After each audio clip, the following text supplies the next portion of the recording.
Good way to start. Get in here, buddy. You know, springtime can be full of challenges. It can also have some great rewards. We're going to find out what's happening today. Don't miss this episode. This is Looking on TV. Well, I'm going back to my hometown, hang around with my friends. I'm going back to stomping grounds where the party never ends. I'm going back to Southern land, baby, it's good to be back home. Well, I finally got myself back on track. I'm going back. Yeah, I'm going back. Woo! I've traveled so far, and I've been guided by southwestern stars. All right. We have been faced with, it's typical Illinois, and man, he ate that thing good though. We've been faced with another cold front. Cold front after cold front. Water temperature now is 51.9. Trying to throw a jerkbait in here as clear as this water has not been working out just because there's a lot of grass. So I just went to a bladed jig that I put together, and we'll go over some of that later. I have a feeling as the day warms up, things are going to change. It may be this bladed jig, it may be a regular jig, maybe a spinnerbait. We don't know quite yet, but this is how you go about the process of figuring stuff out, and we're going to continue to do that.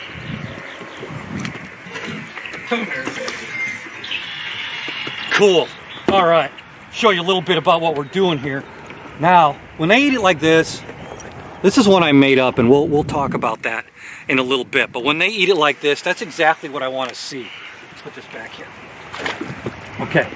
All right.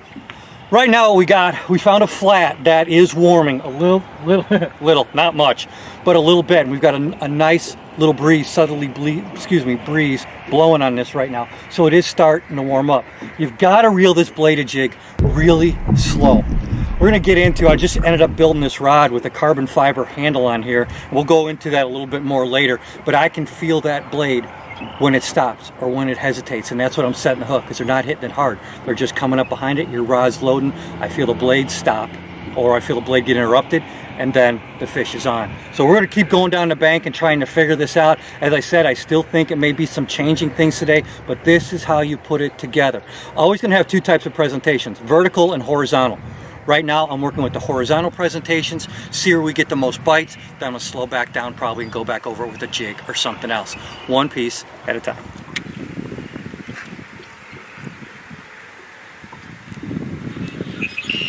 He hit it, he's hit, where's it? There, he's got it. He hit it. Oh, nice. Staying off those fish, man. That's what we're doing. Staying off those fish. Spot lock that baby. Good. I am telling you, that is, I've got to tell you guys something about this. Come here, you. Nice fish. Nice. They are eating that good. That is a good, healthy fish. I just built this rod with the new carbon fiber handle from American Tackle. I've never had a handle that transmits feel better than this handle. When that blade gets interrupted, when it stops, whatever, I can feel that vibration through the handle. This thing is fantastic. Just absolutely love it. The bite is really soft. All of a sudden they just come up behind, I feel the blade stop moving, and I pull back on the rod loads, and there's a fish. This is cool. And this is 51-degree water, basically slow rolling a bladed jig. I have a feeling there could be a big fish in our future. Let's see.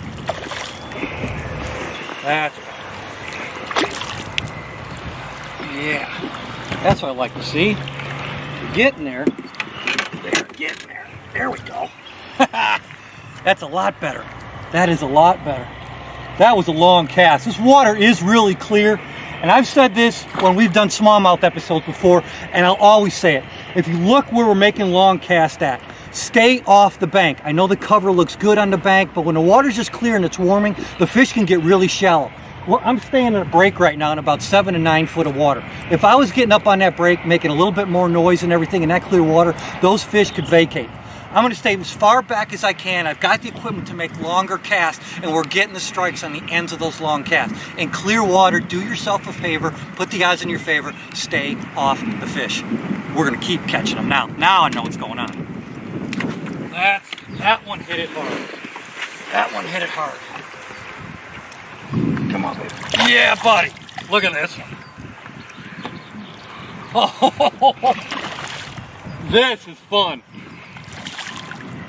Come here, come here, come here. Yeah, buddy. Look at that. And ate it, choked it.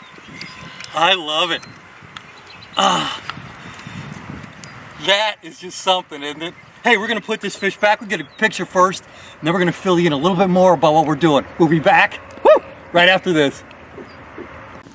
This segment of Hook and Hunt TV is brought to you by Covercraft, car covers, seat covers, sunscreens, floor mats. Covercraft, protection for whatever you drive.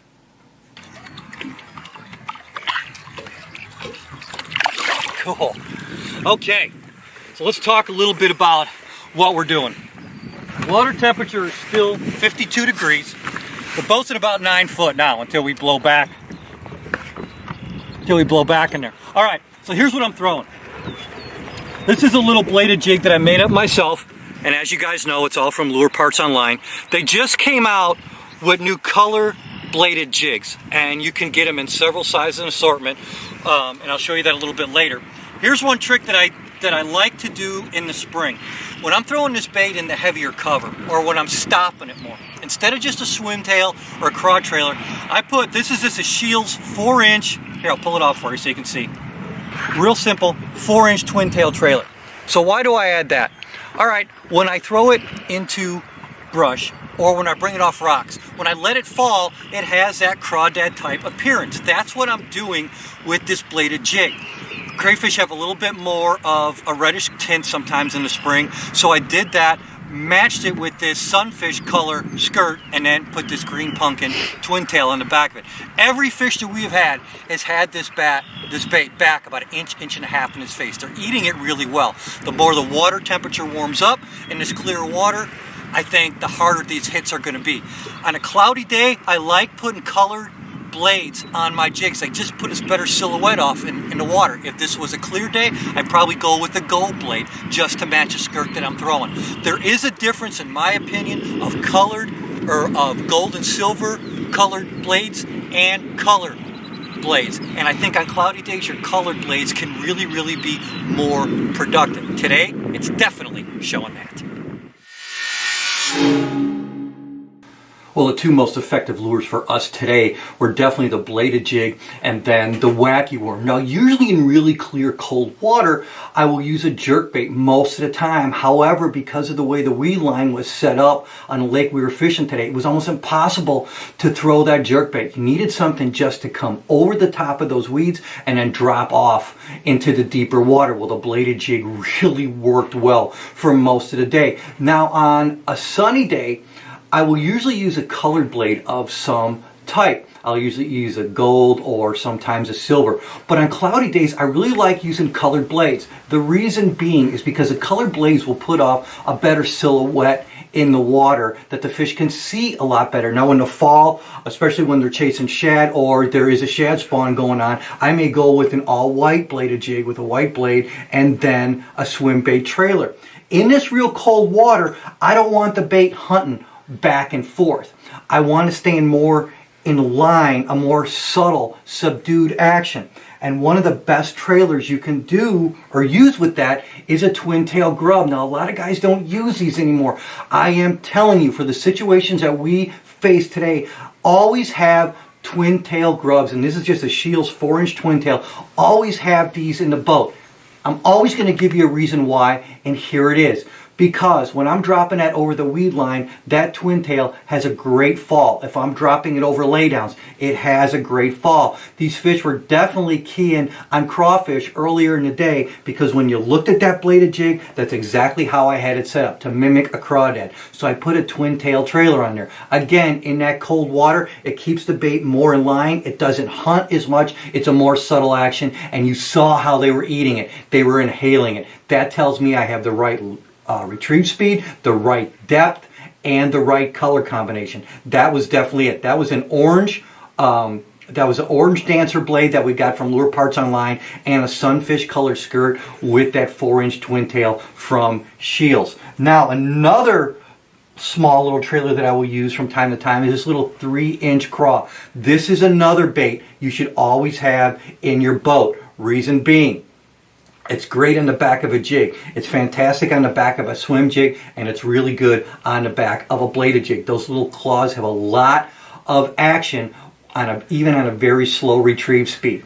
I don't get complicated. I just use the things that work for me. These are very inexpensive trailers, both of them, and they work on a lot of different lure presentations. So make sure you have these. Now, when it got tougher, that wind died down. There was nothing happening. That front went by us. I had to go back to the old Wacky Worm, and the one I was using was just another Shields plastic. This is their trick stick. What else? Green pumpkin and blue. Whenever all else fails, I always throw one of those two colors. So I combined it in a color that's called Okeechobee Craw, and I threw it on a weighted VMC Wacky hook. Now, for the rod that I was using for the bladed jig, you saw us build this on the show earlier in the year. It's at 7-foot medium heavy Bushido blank from American Tackle. I outfitted it with the new microwave guides. These things are the new guides that have, there's no inserts in them, so they're not going to pop out, and they're almost crush proof. Fantastic. You can cast a country mile with them. Amazing. New American Tackle reel. And you heard me talk about the new carbon fiber handle. I am telling you, anglers, this transmits more feel from that graphite blank through this handle. I can literally feel the blade moving back and forth. When the blade stopped, I set the hook, and there was a fish there. In that cold water today, it was 51, 52 degrees. You need all the sensitivity you can have. These new carbon fiber handles, building these rods this way, it's one of the best things I've ever done, and I'm sure glad they have them because the feel is amazing. Now, the line I used today, I'm loving this stuff. I've used it since late last year, and it's a Suffix Advanced Fluorocarbon, and that was in 17-pound test. I'm actually using fluorocarbon more now than I ever have, and when I'm throwing the Wacky Worm, my main line is, as always, a Suffix 10-pound test 832, and then I use an 8-pound advanced fluorocarbon leader that I tie there with an Albright knot. So that's the stuff we were using today. It was a fun day. For as cold as that water was, we got on them, we figured it out, and it was great. Hey, let's see. I think we probably got a couple more fish that we can show you. Let's go back and catch another one. Definitely was a ticket today. And sometimes you just have to do that. Yeah, he ate that one too. Come on. Clear water, when it gets tough, slow down to a Wacky Worm, and that's what happens. Yeah.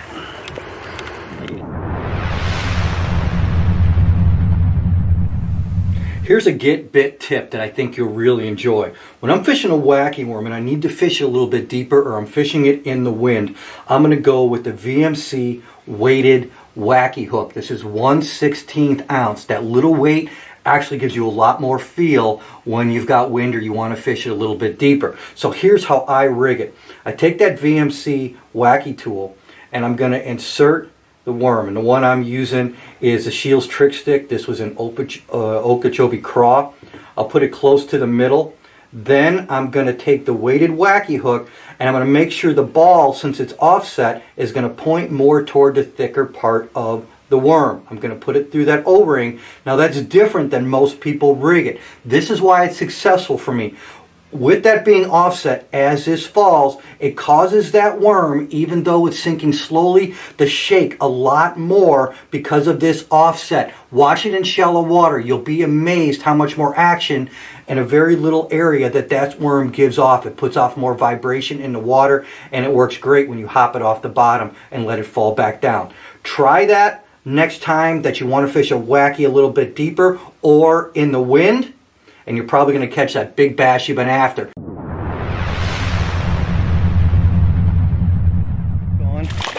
Let's go back over here. I had to drop down to a Wacky Worm. You got clear water like this, and sometimes that's just the best way to do it. And wind stopped blowing, everything changed up for us. And as we said, sometimes in the spring, you just have to adjust. We did that, and we had a successful day. That's awesome. Hey, thanks so much for joining us. Took a little bit to figure it out, but we did it and it was a great time. Remember in the spring, when you have low water temperatures like we did today, 51, 52, we had a front coming in, then it came, it went, things slowed down. We were able to catch them on power fishing equipment first, you know, heavy baited jigs, and then it went down to having to drop down to a wacky one. Just adjust. It's always pieces that make the puzzle work. Put the odds in your favor, you will be more successful. Thanks so much for joining us today. Before you leave, please make sure you check out all the sponsors that help bring hookandhunttv.com to you each and every week. We're sure glad you were here. God bless you. Stay safe. I'm Jim Crowley. We will see you soon.